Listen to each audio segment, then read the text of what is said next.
हम आपके लिए फिर आ गए हैं।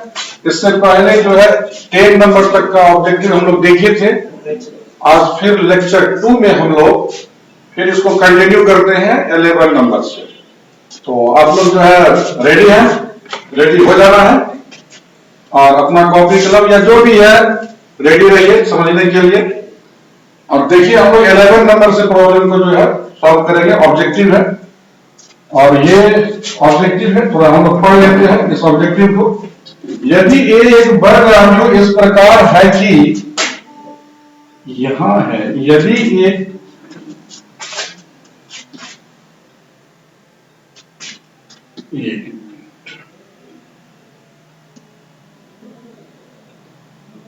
देखिए यदि ए एक वर्ग वैल्यू इस प्रकार है कि ए स्क्वायर इक्वल्स ए, तो ए प्लस ये नहीं है, यहां पर है ए प्लस, तो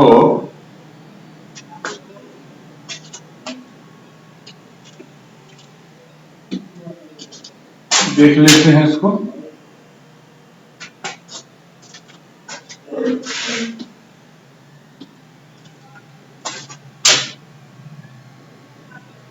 हाँ चलिए देखिए, यदि ए एक वर्ग वैल्यू इस प्रकार है कि ए स्क्वायर इक्वल्स ए, तो आई प्लस ए का होल क्यूब, ये आई है whole cube minus 7a equals है। और ये 4 ऑप्शन है, इस 4 ऑप्शन में अपने लोगों को सेलेक्ट करना है कि कौन सही है या कौन गलत। ये आई है, ये 1 नहीं है, ये आई है, सॉल्व करना है। देखिए बहुत अच्छा क्वेश्चन है ये, और हम लोग इसमें जो है इसको देखते हैं, थोड़ा सा कैलकुलेटिव है, कैलकुलेशन करना है तो देखते हैं यहां क्या है। ये I plus A whole cube, तो यहां कुछ अलजेब्रिक फार्मूला होता है ए प्लस बी का होल क्यूब। क्या होता है? ए प्लस बी का होल क्यूब। तो फार्मूला होता है A cube minus 3a square, A cube plus 3a square B plus 3ab square plus B cube. ये होता है, ये अलजेब्रा से हम लोग लिए हैं। देखिए अब इसका सॉल्यूशन हम लोग करते हैं, इसका हम लोग सॉल्यूशन करते हैं, देखते हैं solution.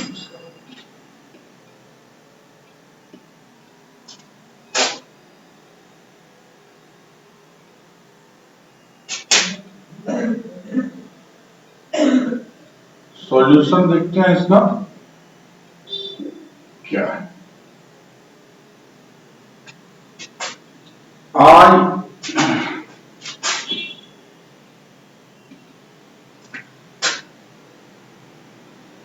I plus A whole cube minus 7a equals, इसका देखते हैं क्या होता है। I cube plus 3i square A plus 3ia square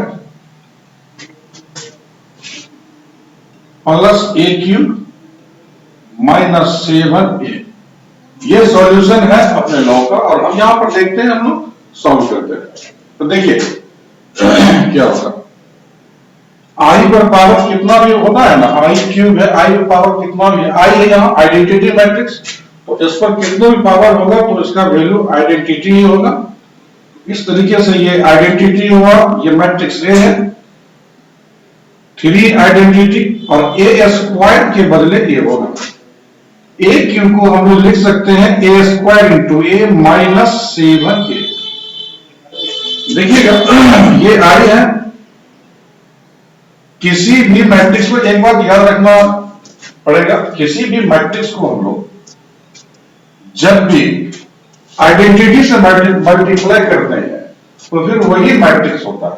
it means अगर हम लोग यहां पर लिखे आइडेंटिटी इंटू ए, तो यह ए ही हो जाएगा, ए मैट्रिक्स ही हो जाएगा। तो यहां पर ए स्क्वायर जो था, ए स्क्वायर के बदले मैंने क्या रखा, ए रखा। क्यों रखा, तो ए स्क्वायर इक्वल्स क्या है, ए है।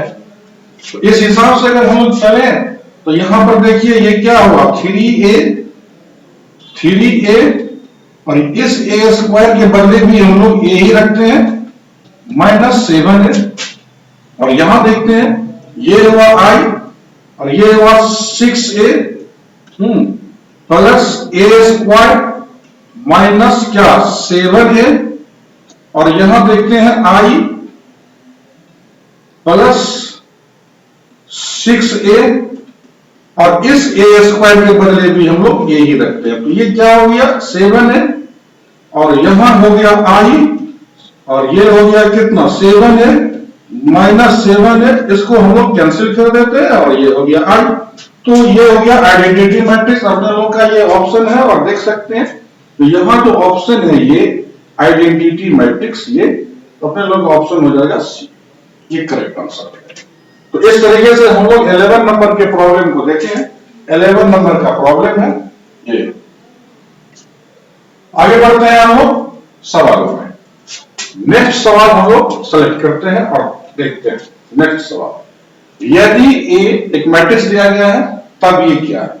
देखिए यहां 4 ऑप्शन है। एक है विकर्ण आव्यूह, अदिश आव्यूह, इकाई आव्यूह, और इनमें से कोई नहीं। मैट्रिक्स को देखना है और कंसेप्ट को थोड़ा सा याद करना है। देखते हैं तो कौन ऑब्जेक्टिव, कौन ऑप्शन इसमें सूट करता है। तो हम लोग देखते हैं यहां पर गौर से। देखिए ये जो मैट्रिक्स है ना, ये स्क्वायर मैट्रिक्स है, और ये होता है इसका डायगोनल। क्या होता है, डायगोनल। तो अगर इसको देखा जाए, अगर इस पॉइंट को देखा जाए, तो यहां पर क्या है ना, जो डायगोनल एलिमेंट्स है, इसके अलावे चाहे हम अपर में देखें या लोअर पार्ट देखें, तो सारे एलिमेंट्स 0। वो मैट्रिक्स जिसमें डायगोनल एलिमेंट को छोड़कर बाकी सारे एलिमेंट्स 0 होता है, ऐसे मैट्रिक्स को हम लोग डायगोनल मैट्रिक्स कहते हैं। और डायगोनल मैट्रिक्स को हिंदी में विकर्ण आव्यूह कहते हैं। तो अपने लोग ऑप्शन क्या हो गया, ए नंबर। ऑप्शन क्या हो गया, ए नंबर। आगे बढ़ते हैं अगला सवाल। देखिए यदि ए और बी दो मैट्रिक्स है, तो ये कैलकुलेटिव सवाल हो गया, कैलकुलेशन आ गया।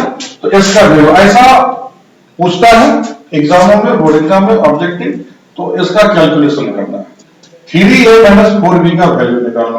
तो सिंपल सा सवाल है, ये मैट्रिक्स का बहुत ही आसान सा सवाल है, तो हम लोग इसे सॉल्व कर सकते हैं। तो देखिए 3a का मतलब क्या हुआ, a को 3 से मल्टीप्लाई करना। यहां देखिए 3a का मतलब हुआ इस मैट्रिक्स को 3 से मल्टीप्लाई करने। 3 से मल्टीप्लाई करने का मतलब हुआ माय डियर स्टूडेंट्स, 3 से मल्टीप्लाई करने का मतलब ये हुआ उसके सारे एलिमेंट्स को हम लोग 3 से मल्टीप्लाई करेंगे। ओके, तो देखते हैं यहां पर 3 से मल्टीप्लाई करेंगे तो क्या हो जाएगा 6, 3 से मल्टीप्लाई करेंगे इसको 9, 3 से मल्टीप्लाई करेंगे 3, सारे एलिमेंट्स को 3 से मल्टीप्लाई कीजिए -3, और ये हो गया 15 माइनस, देखिए 4 से मल्टीप्लाई कीजिए इसको, 4 भी है, 4 से मल्टीप्लाई करते हैं 4, 8 और -24, 4 से मल्टीप्लाई करते हैं 0, -4, 4 से मल्टीप्लाई करते हैं तो 12, ये हो गया 4 से मल्टीप्लाई करने पर। अब यहां पर क्या करते हैं हम लोग, इसको घटा देते हैं और देखते हैं, घटा देते हैं। तो देखिए 6 में से 4 गया 2, 3, 9 में से 8 गया 1, और 3 में से ये हो गया 24, तो 24 तो प्लस, तो ये हो गया 27, 0 में से 0 -3 और +4 1, और 15 में से 12 गया 3। इस तरीके से अपने लोगों को यह आया। देखते हैं ऐसा आता है कि नहीं आता है। ए में देखते हैं, ये बिल्कुल चल ही नहीं जाता है, ढूंढते हैं ऑप्शन। तो बी में देखते हैं, तो बी अपने लोगों का करेक्टली मैच करता है, तो ऑप्शन क्या हो जाएगा? इस तरीके से अपने लोग इसको सॉल्व कर लेंगे। फर्स्ट वे में कैलकुलेटिव है, कैलकुलेशन कर लिए। तो अगला सवाल हम लोग पढ़ते हैं आगे। और ये देखिए, एक पंक्ति आव्यूह में होते हैं, मतलब वो पंक्ति आव्यूह को कहा जाता है रो मैट्रिक्स। और रो मैट्रिक्स वो होता है, पंक्ति आव्यूह वो होता है वह मैट्रिक्स जिसमें केवल एक ही रो होता है, जिसमें केवल क्या होता है? एक ही रो होता है। अगर इसको हम लोग लिखें सिंबॉलिकली, तो ये मैट्रिक्स रो मैट्रिक्स होगा, पंक्ति आव्यूह होगा, यदि इसका कोटि 1 क्रॉस n होगा। प्लस एक ही रो होना चाहिए, कॉलम का बात नहीं, कॉलम ज्यादा हो कोई बात नहीं, रो एक ही होना चाहिए। तो ये इसको हम लोग क्या कहते हैं? Number of rows, number of row. Second value को कहते हैं नंबर ऑफ कॉलम्स। क्या कहते हैं बाबू?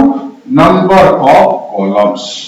तो इस तरीके से देखें, ऑप्शन में क्या केवल एक अवयव, एक या अधिक स्तंभों के साथ एक पंक्ति, मतलब एक रो में कई स्तंभ हो सकते हैं, कॉलम्स हो सकते हैं। एक या अधिक पंक्तियों के साथ एक स्तंभ, एक अवयव को एक पंक्ति।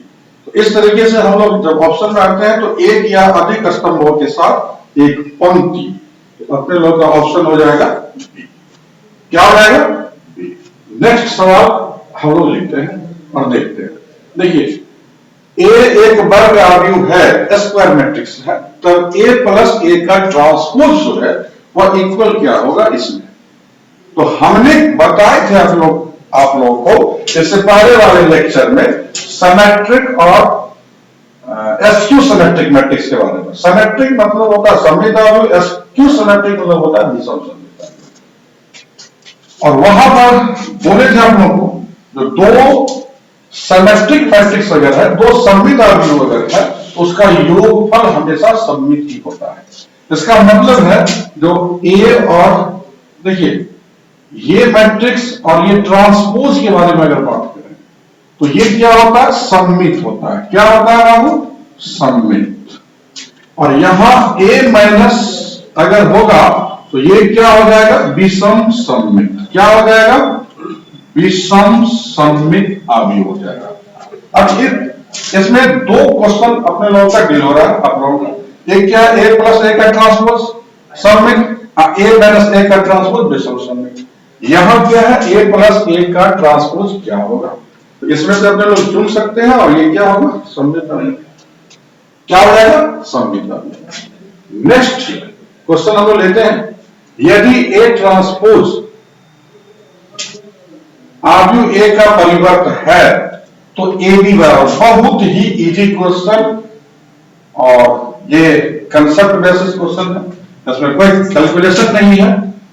इसका सिंपली देखो, अगर ए बी का ट्रांसपोज है और यह जब इंडिविजुअल होता है तो केवल कुछ और नहीं करना है, इसके ऑर्डर को चेंज कर देना है। क्या कर देना है? ऑर्डर को चेंज कर देना है। और इस हिसाब से अगर देखें हम लोग तो क्वेश्चन इसका आंसर हो जाएगा। चलिए नेक्स्ट क्वेश्चन हम लोग लेते हैं और इसको देखते हैं। ये मैट्रिक्स है और इसमें कैलकुलेशन है, सिंपल कैलकुलेशन है। ये ए है और ए का ट्रांसपोज। ए क्या है आपका? यहां देखिए ए क्या है? ए है 1 -2 5 3। ट्रांसपोज का मतलब हम बताए थे, अगर याद हो तो बताइएगा। ट्रांसपोज का मतलब बताए थे कि किसी भी मैट्रिक्स में अगर रो एलिमेंट है उसको अगर हम लोग कॉलम में चेंज कर देते हैं वो ट्रांसपोज में कन्वर्ट हो जाएगा। तो रो हुआ ये रो हो गया, इसको कॉलम में चेंज करके लिखना है। तो देखिए 1 -2, ये इसको कॉलम में चेंज करके लिखना है। ये हुआ 5 और ये हुआ 3। आइए इसको हम लोग जोड़ते हैं और देखते हैं क्या हो जाता है। जोड़िए, 1 को 1 से जोड़िए, 2 मिलेगा। इसको इसके साथ जोड़िए 3, इसको इसके साथ जोड़िए 3, इसको इसके साथ जोड़िए 6, और देखते हैं इसमें कुछ आता है तो ठीक है, नहीं आता है तो फिर हम लोग इनमें से कोई चुनेंगे, देख लेते हैं। तो 2 3 3 6 इस तरीके से हम लोग ढूंढते, बहुत आसान है, इजी है, हम लोग इसे आराम से ढूंढ सकते हैं। नेक्स्ट सवाल के लिए चलते हैं। ए तथा बी एम क्रम की विषम सममित आव्यूह है, तब ए प्लस बी होगा। देखिए अभी अभी तुरंत हम बोले दो सममित आव्यूह का योगफल सममित होता है, दो विषम सममित आव्यूह का योगफल विषम सममित होता है। तो ए प्लस बी जो है ये दोनों है विषम सममित आव्यूह, तो इसका योगफल क्या हो जाएगा बाबू? विषम सममित आव्यूह। तो अपने लोगों का ऑप्शन हो जाएगा ए। नेक्स्ट सवाल, यदि ए क्रम 3 क्रॉस 5 का कोई आव्यूह है तब ए की प्रत्येक पंक्ति में कितने? सो सिंपल, ऐसे समझो इसको। ये है ए आई जे, इसका ऑर्डर देखो 3 क्रॉस 5, ऑर्डर क्या है 3 क्रॉस 5। अब इसको देखो, इसका मतलब क्या हुआ? ये हुआ यार नंबर ऑफ रोज, मतलब कितने पंक्ति है 3, और ये क्या हो गया number of columns, number of columns. क्या हो गया बाबू? Number of columns. अब यहां से हम लोग देखते हैं, तब ए के प्रत्येक पंक्ति में, एक पंक्ति में कितने एलिमेंट होंगे? इसका मतलब है कि मैट्रिक्स में 3 रोज है, 5 कॉलम्स है। इसका मतलब ये हुआ जो हर एक रो में 5 एलिमेंट्स है। एक रो में जितना एलिमेंट्स होगा उतना ही उसका कॉलम है, करेक्ट। तो हम लोग यहां पर देखते हैं जो एक रो 3 रो है, एक रो में कितना एलिमेंट होना चाहिए? 5। तो यहां करता है एक के प्रत्येक पंक्ति में कितने एलिमेंट होंगे? 5। चलिए नेक्स्ट हम लोग आगे बढ़ते हैं। और हाँ, इस वीडियो को कंटिन्यू देखने के लिए एक चीज जरूर करना है, मेरे YouTube चैनल को लाइक भी कर देना है, सब्सक्राइब भी कर देना है और शेयर भी करना है, ताकि इसको हम कंटिन्यू कर सके आप लोगों के साथ। और आगे बढ़ते हैं। देखिए नेक्स्ट, यदि ए बी तथा, और ये दिया हुआ है तो सी का वैल्यू डिमांड करता है, कैलकुलेटिव है, और इसका सॉल्यूशन हम लोग करते हैं। देखिए सिंपली देखते हैं, इसको अगर सॉल्व किया जाए ना तो a प्लस बी इक्वल्स क्या? सी। इसका मतलब है c इक्वल्स क्या होगा? a plus B. तो c इक्वल्स क्या होगा यार? देखो इस दोनों मैट्रिक्स को जोड़ दो, प्लस है ना, कैलकुलेशन c को करते हैं, इक्वेशन को जैसे सॉल्व करते हैं, बचा a प्लस बी, तो a प्लस बी का वैल्यू हम लोग कर लेते हैं। तो a प्लस बी का जो यार वैल्यू हम लोग करते हैं, देखिएगा क्या करते हैं, इसको इसके साथ जोड़ते हैं, 2 को 3 के साथ जोड़ते हैं, तो 2 प्लस 3 कितना हो गया? 5। 3 को 2 के साथ जोड़ते हैं 5, 1 को 5 के साथ 6, 2 को 6 के साथ 8, 5 को 2 के साथ 7, 6 को 1 के साथ 7, और ये अपने लोग का हो गया सी का वैल्यू। और सी के वैल्यू को देखा जाए तो 5, 5, 6, 7, देखते हैं 5, 6, 7, 5, 8, 7, और आपका आंसर जाएगा ए नंबर में। तो ये आपका ये नंबर होगा। So easy. और ये मैट्रिक्स का जोड़ है, हम लोग जोड़ के 1 to 1 करके जोड़ते हैं। नेक्स्ट क्वेश्चन हम लोग लेते हैं। देखिए ये एक मैट्रिक्स है ए, जिसके बारे में कहा जाता है, तो ये क्या है? शून्य आव्यूह है, वर्ग सम आव्यूह है, अदिश आव्यूह है, इनमें से कोई नहीं। ये चार ऑप्शन आपको ढूंढना है, इस चार ऑप्शन में से देखना है कि कौन सही है कौन गलत। गौर से देखो, ये थोड़ा सा टेक्निकल है, अगर आपको डेफिनेशन याद है, कंसेप्ट है, तो इजी वे में आप इसे सेलेक्ट कर सकते, इजी वे में सेलेक्ट कर सकते हैं आप। देखिए अभी साबित के बारे में आपको जानकारी होगा, जो यह एक डायगोनल मैट्रिक्स होता है जिसके डायगोनल एलिमेंट सेम होते हैं। अभी साबित, अब रही बात आपको ये जानना है शून्य भावी आव्यूह क्या है या वर्गसम आव्यूह क्या है। तो देखो, अगर कोई मैट्रिक्स के लिए ए स्क्वायर इक्वल्स ए होता है, इस कंसेप्ट को याद रखना माय डियर स्टूडेंट, तो वह मैट्रिक्स कहलाता है वर्गसम। क्या कहलाता है बाबू? वर्गसम आव्यूह कहलाता है। और अगर ए टू दी पावर के, अगर यह ए टू दी पावर के इक्वल्स जीरो मैट्रिक्स हो गया, कौन मैट्रिक्स हो गया? जीरो मैट्रिक्स, तो फिर यह कहलाता है शून्य भावी।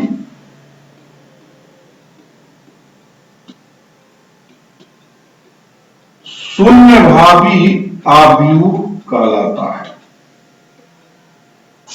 क्या कहलाता है? शून्य भावी आव्यूह कहलाता है। अब इस मैट्रिक्स में क्या करना है? मल्टीप्लाई करना है, देखना है। तो अगर आप इसको मल्टीप्लाई करेंगे, देखिए ए टू दी पावर 3 मतलब 3 टाइम्स अगर इसको मल्टीप्लाई करते हैं तो आपको यह जीरो मैट्रिक्स आ जाता है। और मैट्रिक्स का मल्टीप्लीकेशन तो आप जानते हैं, इजी वे में इसको मल्टीप्लाई करना है और मल्टीप्लाई कीजिएगा तो जीरो मैट्रिक्स आएगा। इसका मतलब यह है जो यहां पर क्या हो गया? जीरो। मतलब ए का अगर कोई पावर हो, के से मतलब है, या 2 भी हो सकता है, 3 भी, 4 भी, कहीं भी जाकर के अगर यह जीरो मैट्रिक्स देता है तो फिर हम इसे शून्य भावी आव्यूह करते हैं। करेक्ट। इस ऑब्जेक्टिव को कंफर्म करने के लिए आपको ये कंसेप्ट याद रखना पड़ेगा। इसको नोटिस कर लेंगे, आप लोग नोट कर लेंगे। अगला बढ़ते हैं, ये यार यहां ए नहीं है, ये के है और ये ऑप्शन है। ये हुआ equality of two matrices. Concept क्या है? इक्वलिटी ऑफ टू मैट्रिक्सेस, दो मैट्रिक्स का समानता। और दो मैट्रिक्स इक्वल होते हैं यदि उसके कॉरस्पॉन्डिंग एलिमेंट्स इक्वल, संगत अवयव बराबर। कहने का मतलब ये है, ये जो दोनों अगर इक्वल मैट्रिक्स है, यहां के इक्वल्स नहीं करता है, यहां के इक्वल्स। कहने का मतलब है कॉरस्पॉन्डिंग एलिमेंट हुआ ये दोनों मैट्रिक्स में। तो यहां अगर हम लोग देखें ना तो k प्लस 3 इक्वल्स 5, और इसीलिए k इक्वल्स हो गया यार 5 माइनस 3 इक्वल्स 2। अब कुछ स्टूडेंट क्या होता है ना, एक वैल्यू निकाल गया, खुश हो गया, संयोग से मिल गया ऑप्शन तो टिक मार दिया। तो इसमें कोई श्योरिटी नहीं है कि वो आपका क्वेश्चन जो सॉल्व किए हैं वो सही ही होगा, क्योंकि इसके श्योरिटी के लिए आपको हर पॉइंट पर, हर प्लेस पर जहां जहां के अवेलेबल है इसमें, उसको सॉल्व करना पड़ेगा। केवल एक सॉल्यूशन इसके आंसर को कंफर्म नहीं कर सकता। जैसे कि पिछले वाले लेक्चर में हम बताए थे, एक आया था जहां पर ऑप्शन का ज्ञात करना संभव नहीं है, और उसमें हम बताए थे जो x का 2 मान आया था डिफरेंट था, y का वैल्यू सेम था, और वहां पर जो है 2 वैल्यू हो जाने के खातिर उसको हम लोग लिखे थे ज्ञात करना संभव नहीं है। तो इस चीज को कंफर्म करने के लिए हम लोग कॉरस्पॉन्डिंग एलिमेंट इसको भी सॉल्व करते हैं। तो k प्लस 2 इक्वल्स 4, तो k इक्वल्स 4 माइनस 2 इक्वल्स 2। इसको इसके साथ कंफर्म करते हैं, k plus 1 equals 3, k equals 3 minus 1 equals 2। और यार इसको कंफर्म करते हैं, minus 2 equals minus k, minus तो कैंसिल हो गया, k इक्वल्स 2। अब देखो हर जगह, हर सॉल्यूशन में k का वैल्यू क्या दे रहा है? 2 ही दे रहा है। हर सॉल्यूशन में k का वैल्यू 2 है। इसका मतलब है इसका फाइनल वैल्यू क्या हो जाएगा? आसान, सहूलियत वाला। चलो यार चुपके चुपके चोरी चोरी हम लोग 22 नंबर तक आ चुके हैं और फिर हम लोग पहुंच गए हैं 23 नंबर का प्रॉब्लम। बिल्कुल वही कंसेप्ट जो अभी मैंने 22 में बताया, इक्वल है। देखो यार, इक्वलिटी कंसेप्ट है। तो हम लोग इसको सॉल्व अगर करें तो देखते हैं x plus 3 equal 7, it means x equals 7 minus 3, ये 4 हो गया। यहां देखते हैं, इस पॉइंट को देखते हैं, ये हो गया 2x इक्वल्स 8 और यहां x इक्वल्स हो गया 8/2, कैंसिल करो 4। चलो ये प्लेस ठीक है। और यहां देखो यार y इक्वल्स 3।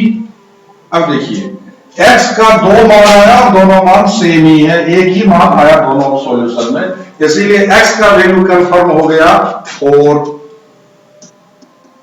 और y में यार कोई लोचा नहीं है, सिंगल वैल्यू है, इसीलिए y के लिए 3। और अपने लोगों के पास यहां पर ऑप्शन है और यहां पर हम लोग चुन सकते हैं या इक्वल कर सकते हैं। तो अब हम लोग यहां पर सेलेक्ट कर सकते हैं x इक्वल्स 4, y इक्वल्स 3 और ये ऑप्शन जाएगा अपने लोगों का ए नंबर। चलिए यार नेक्स्ट क्वेश्चन ये है और यहां पर जो है आप देखना चाहते हैं तो ये है ए इनवर्स। ये क्या है? A inverse. जैसे इनवर्स करते हैं, इस मैट्रिक्स का इनवर्स निकालना है। ये मैट्रिक्स है और इसका इनवर्स निकालना। ओके, चलिए आपको बता दें, जो ये है अगर गौर से देखो तो ये है आइडेंटिटी मैट्रिक्स। और यार आपको बता दें, किसी आइडेंटिटी मैट्रिक्स का इनवर्स को तो वो आइडेंटिटी ही होता है। देखो कंसेप्ट पर, इसका मतलब है जो इसका इनवर्स क्या होगा, सेम यही मैट्रिक्स होगा। इसी मैट्रिक्स को ढूंढ लीजिए इसमें और देखिए जहां मिलता है वही आपका आंसर हो जाएगा, कोई दिक्कत नहीं है ना। केवल कंसेप्ट याद रखो, आराम से सवाल बनता जाएगा ऑब्जेक्टिव। और ये टोटल ऑब्जेक्टिव आपको एग्जामिनेशन पॉइंट ऑफ व्यू से है, इसको जरूर एकदम देखना।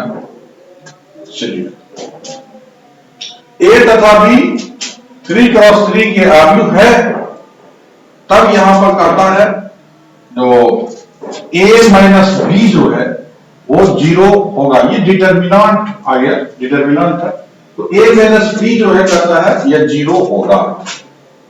अब ये शर्तें हैं, जो कब 0 होगा, किस कंडीशन में 0 होगा, a इक्वल 0 या b इक्वल 0।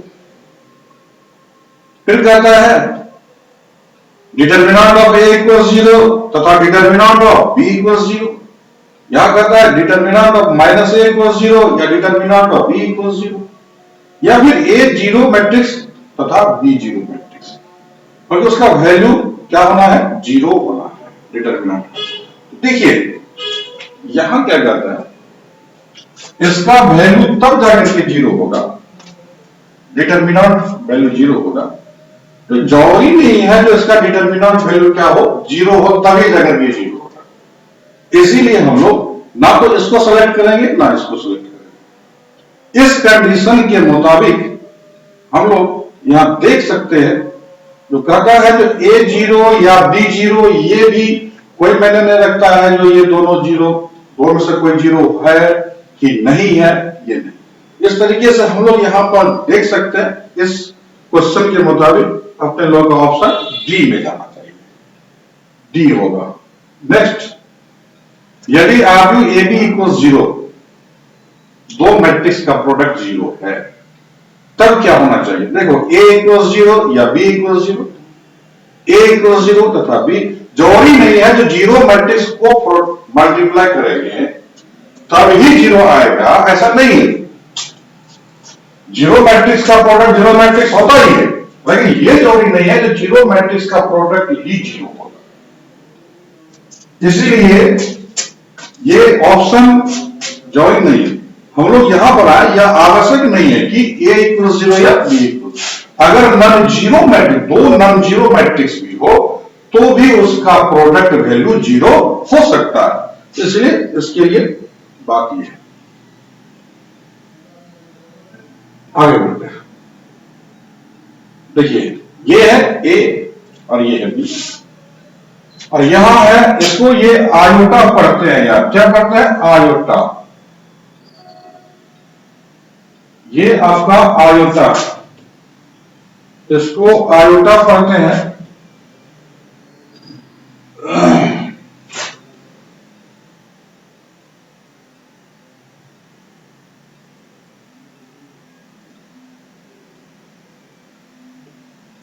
ये है आपका आयोटा, ये आई है आयोटा। देखिए अब a plus B into A minus B, ये जब वैल्यू हम लोग निकालेंगे तो यहां पर सिंपल सा है, हम लोग कैलकुलेशन तो करेंगे, कर सकते हैं कैलकुलेशन, लेकिन यहां पर ये जो है अलजेब्रिक मेथड आ जाएगा, ए स्क्वायर माइनस बी स्क्वायर। क्या आ जाएगा? अलजेब्रिक मेथड ए स्क्वायर माइनस बी स्क्वायर, और हम लोग सेलेक्ट करेंगे ऑप्शन ए। नेक्स्ट में हम लोग चलते हैं, देखते हैं नेक्स्ट। नेक्स्ट हो गया ये 27, नेक्स्ट हम लोग 28 में आते हैं। देखिए यदि ए और बी, तो ए बी मतलब ए और बी का प्रोडक्ट वैल्यू क्या होगा, इसको देखना है। तो बड़ी आसान है, प्रोडक्ट वैल्यू है यार। तो प्रोडक्ट वैल्यू हम लोग इसको यहां मल्टीप्लाई कर सकते हैं यार। ए कितना है? 1 1 0 1, और बी कितना है? 0 1 -1 0। आइए यहां देखते हैं। देखो यार यहां पर प्रोडक्ट ऑफ मैट्रिक्स को भी थोड़ा हम लोग डिस्कशन कर लेते हैं। प्रोडक्ट ऑफ मैट्रिक्स में क्या होता है? फर्स्ट मैट्रिक्स के रो का सेकेंड मैट्रिक्स के कॉलम से हम लोग मल्टीप्लाई करते हैं, 1 to 1, मतलब 0 का मल्टीप्लाई 1 का मल्टीप्लाई 0 से, और उसको कंटिन्यू जोड़ते हैं। देखिए अब इसका इससे तो -1, अब इस रो का इस कॉलम से मल्टीप्लाई करते हैं, यहां 1 हो गया, 0 हो गया, सेकेंड रो का मल्टीप्लाई फिर इसी पैटर्न से करेंगे, लेकिन सेकेंड रो में लिखना। तो सेकेंड रो में लिखेंगे तो क्या हो जाएगा? 0 हो जाएगा, और इसका इसके साथ -1 हो जाएगा, यहां देखिए 0 हो जाएगा, और ये 0 हो जाएगा, और यहां देखिए आप लोग -1, और ये हो गया यार 1, ये -1 और 0। इस तरीके से ए बी का वैल्यू आएगा। अब इसमें से हम लोग को देखना है जो ऑप्शन क्या आता है।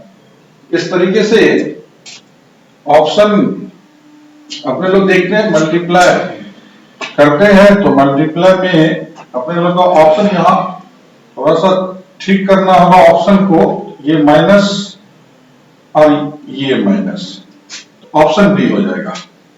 हम लोग ऑप्शन बी को करेक्ट करें। उसके बाद नेक्स्ट हम लोग बढ़ते हैं अगला क्वेश्चन, और ये है 29 नंबर का। कितना नंबर का है? 29 नंबर का क्वेश्चन। देखिए क्या है, मैट्रिक्स ए है, बी है, और ए बी का ट्रांसपोज डिमांड करता है मल्टीप्लाई करना।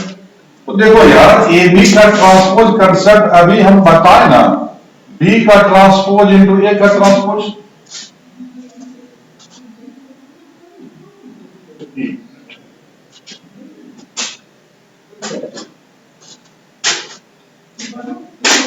देखते हैं यहां पर देखिए ये क्या हो गया, बी का ट्रांसपोज इंटू ए का ट्रांसपोज, मैट्रिक्स बी का ट्रांसपोज, ये है बी, इसका ट्रांसपोज हम लोग करें तो क्या हो जाएगा, रो को कॉलम में घुमाना होगा, तो 2 1 3 2 1 1, और फिर यहां ए का ट्रांसपोज करना है, तो ए का ट्रांसपोज कर लेते हैं और देखते हैं क्या है, रो है 1 -2 1, और यहां देखिए क्या है 2 1, क्या बोला ये ये देखिए, ओ यहां दब गया था। तो देखिए क्या है, ये है आपको 1 माइनस 2 1, 1 माइनस 2 1, 2 1 3 2, याद नहीं हो पाएगा ना। तो आइए देखते हैं हम लोग।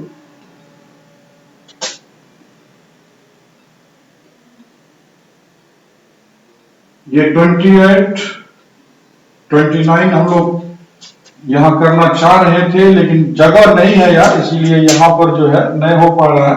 तो हम लोग क्या करते हैं, इसको मिटा देते हैं यहां, ओके ना। और इसको फिर जो है हम लोग यहां लिखते हैं, यहां लिख देते हैं। आइए देखते हैं, ये क्या हो गया, 1 माइनस 2 1, और ये क्या हो गया 2 1 3, यही है ना। आइए इसको मल्टीप्लाई कर लेते हैं यार, मल्टीप्लाई। देखिए रो का मल्टीप्लाई हम लोग कॉलम से करेंगे, तो रो का मल्टीप्लाई हम लोग क्या करेंगे, कॉलम से करेंगे। देखिए 2 का 1 के साथ, 3 का माइनस 2 के साथ, 1 का 1 के साथ। चलिए इस रो का इस कॉलम से मल्टीप्लाई कर लेते हैं हम लोग, इस कॉलम से मल्टीप्लाई कर लेते हैं।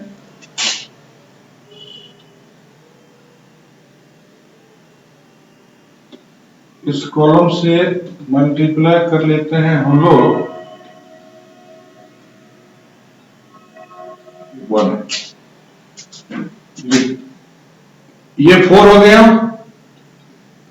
ये 3 हो गया, और ये 3। आइए अब इस रो का मल्टीप्लाई करते हैं, यहां पर देखिए 1 माइनस 4 प्लस 1, यहां देखिए 2 प्लस 2 प्लस 3, और यहां पर क्या था, ये 4 3 और प्लस 3,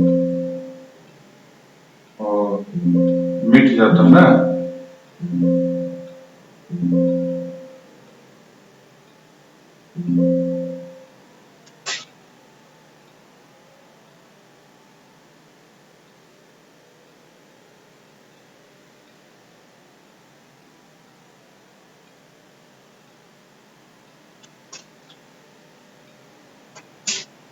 अच्छा